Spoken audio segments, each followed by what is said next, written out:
Salam sejahtera saya ucapkan kepada Tuan Mahmud.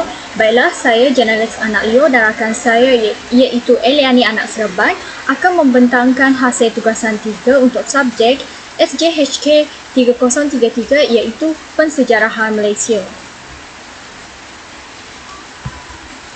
Baiklah, berikut merupakan soalan tugasan.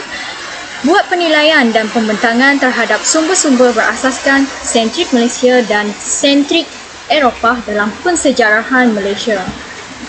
Yang pertama, kita lihat kepada sentrik Malaysia dan definisinya adalah sentrik bermaksud satu pandangan yang tertumpu kepada hanya satu perkara, manakala definisi Malaysia adalah sebuah negara yang terletak di Asia Tenggara yang ibu negaranya merupakan Kuala Lumpur.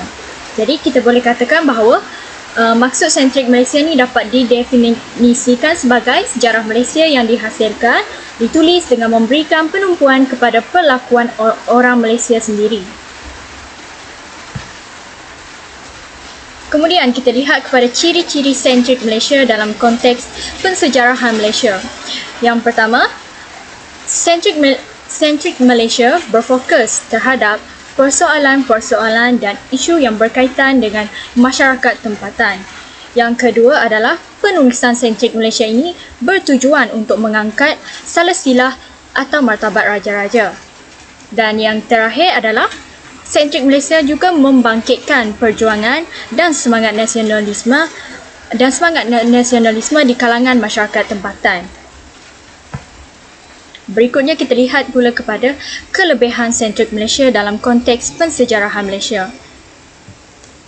Penulisan sentrik Malaysia menggunakan sumber tempatan dan tafsirannya dilakukan menerusi kacamata tempatan dan hanya menonjolkan keadaan masyarakat berdasarkan fakta sebenar yang berlaku pada masa itu. Kemudian, sentrik Malaysia juga menimbulkan kesedaran melalui kritikan-kritikan mereka terhadap penulis sentrik Eropah. Seterusnya, kelebihan sentrik Malaysia juga dapat kita lihat dari aspek penulisan yang sangat mengagungkan atau menghargai perjuangan tokoh tempatan, di mana mereka telah menganggap tokoh tempatan pada masa itu sebagai wira untuk kemerdekaan negara. Hal ini dapat membangkitkan semangat nasionalisme di kalangan masyarakat tempatan. Dalam konteks ini juga terdapat kelemahan sentrik Malaysia itu sendiri untuk persejarahan Malaysia ni lah. Yang pertama, kelemahan sentrik Malaysia adalah penulisan yang terlalu mengagungkan kerabat diraja dan pembesar. Sebagai contoh, dalam karya Sulatus Salati, Tun Sri Lanang bersikap berat sebelah dari aspek silsilah keturunan Raja Melaka, adat istiadat, peristiwa tentang semua jenis tokoh Melaka seperti Tun Perak, Hang Tuah dan sebagainya. Hal ini berlaku kerana Tun Sri Lanang terpaksa akur kepada titah Sultan kerana takut dimurkai. Jadi perkara yang sama juga turut berlaku kepada Musa Melayu dan hikayat Raja-Raja Pasai yang mempunyai ciri yang sama. Kelemahan seterusnya adalah sentrik Malaysia ini mempunyai unsur-unsur mitos atau legenda dalam penulisan yang menjurus kepada kebolehpercayaan yang rendah. Contohnya boleh kita lihat dalam legenda Raja-Raja Pasai, di mana raja-raja disebut dikatakan memiliki kuasa luar biasa dan memiliki bentuk magis. Hal ini menunjukkan bahawa karya tersebut mempunyai mitos dan legenda. Jadi kebolehpercayaannya adalah rendah. Seterusnya kita lihat pada rumusan mengenai sentrik Malaysia. Yang pertama, penulisan sentrik Malaysia ni adalah bersifat kesusasteraan. Jadi, walaupun dilihat berat sebelah hanya kerana terlalu mengagungkan kerabat diraja dalam karya, namun secara keseluruhannya, penulisan sentrik Malaysia ini membantu dalam membangkitkan semangat nasionalisme di kalangan masyarakat tempatan. Baiklah, kita ke sentrik yang kedua, iaitu sentrik Eropah. Okey, kita mulakan dengan definisi sentrik Eropah. Mulanya saya akan menerangkan tentang sentrik, iaitu sentrik yang bermaksud satu pandangan yang tertumpu kepada hanya satu perkara. Maksudnya, satu pandangan itu hanya memfokuskan satu perkara sahaja. Eropah pula merupakan salah satu benua di dunia yang mengandungi lebih daripada 50 buah negara. Contohnya negara United Kingdom ataupun Britain, Belanda dan Portugis. Melalui kedua-dua ini, kita dapat simpulkan bahawa sentrik Eropah dapat didefinisikan sebagai satu pandangan yang memihak kepada negara barat, khususnya negara yang menjajah tanah Melayu, iaitu British, Belanda dan Portugis. Okay, seterusnya kita ke ciri-ciri sentrik Eropah dalam konteks pensejarahan Malaysia. Di sini saya letakkan 3 ciri-ciri, iaitu yang pertama, cenderung untuk bersifat berat sebelah. Di sini kita dapat lihat bahawa penulisan Eropah ini ataupun sentrik Eropah, mereka menggelarkan pejuang tempatan di tanah Melayu sebagai pendahaka atau pemberontak kepada Sultan, di mana pejuang-pejuang tersebut digelar sebagai pemberontak yang dituduh menentang Sultan, sedangkan sebenarnya mereka menentang pemerintahan barat itu sendiri. Ciri yang kedua ialah sentrik Eropah sentiasa merendahkan ketepatan penulisan tradisional. Hal ini terjadi kerana karya penulis tempatan dianggap mengandungi terlalu banyak mitos dan legenda. Oleh itu, penulisan tempatan ini dianggap sebagai hanya sebagai wadah untuk hiburan semata-mata dan tidak sesuai dijadikan sumber sejarah. Yang ketiga ialah penulisan sentrik Eropah ini sentiasa mewakili sudut pandangan dan kepentingan Eropah semata-mata.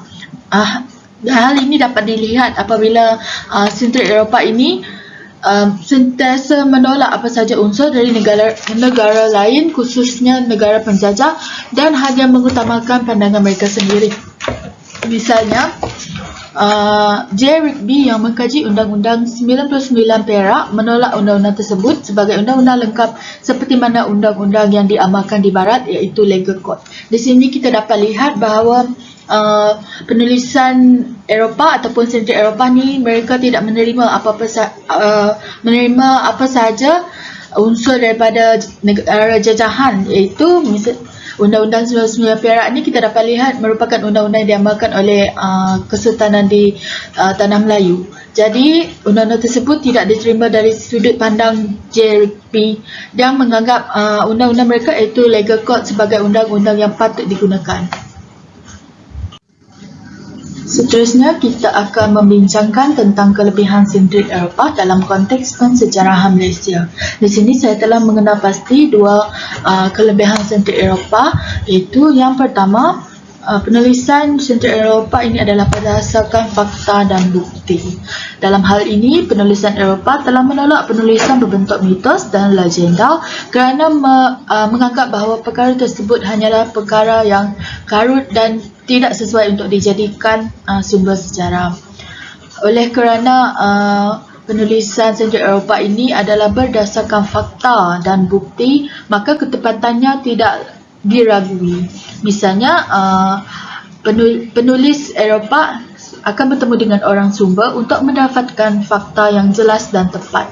Misalnya, R.O. Winstead yang menjalankan kajian terhadap amalan pembomohan telah menyaksikan sendiri ritual-ritual pembomohan di Tanah Melayu. Maka, penulisan sejarah itu dibuat adalah berdasarkan pengalaman R.O. Winstead sendiri. Kelebihan yang kedua ialah penulisan yang berstruktur. Dalam konteks ini, penulisan sentrik Eropah adalah bersifat naratif dan berilmiah. Iaitu mereka membincangkan sesuatu perkara secara serius dan tidaklah bersifat sebagai hiburan.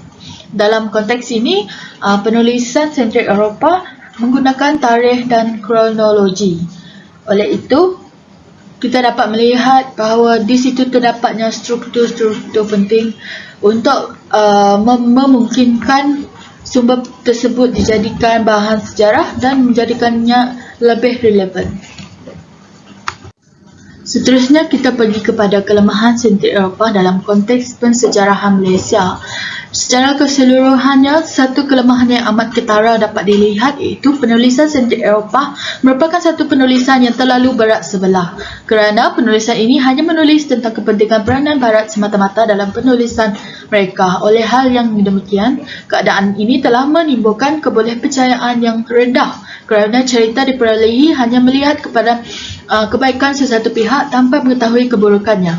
Misalnya, penulis-penulis Barat banyak menulis tentang kepentingan dan kelebihan penjajahan Barat di tanah Melayu tanpa menjelaskan tentang apa yang berlaku sebaliknya, iaitu apa yang paling ketara kita dapat lihat adalah berlakunya perpecahan kaum kerana sistem pecah dan perintah yang diamalkan oleh British yang menyebabkan tiga kelompok iaitu Melayu, Cina dan India dipisahkan mengikut kegiatan ekonomi masing-masing. Ini merupakan satu perkara yang tidak ditulis oleh R.O. Winstead dan rakan-rakannya kerana mereka hanya menekankan tentang kebaikan dan kepentingan semata-mata.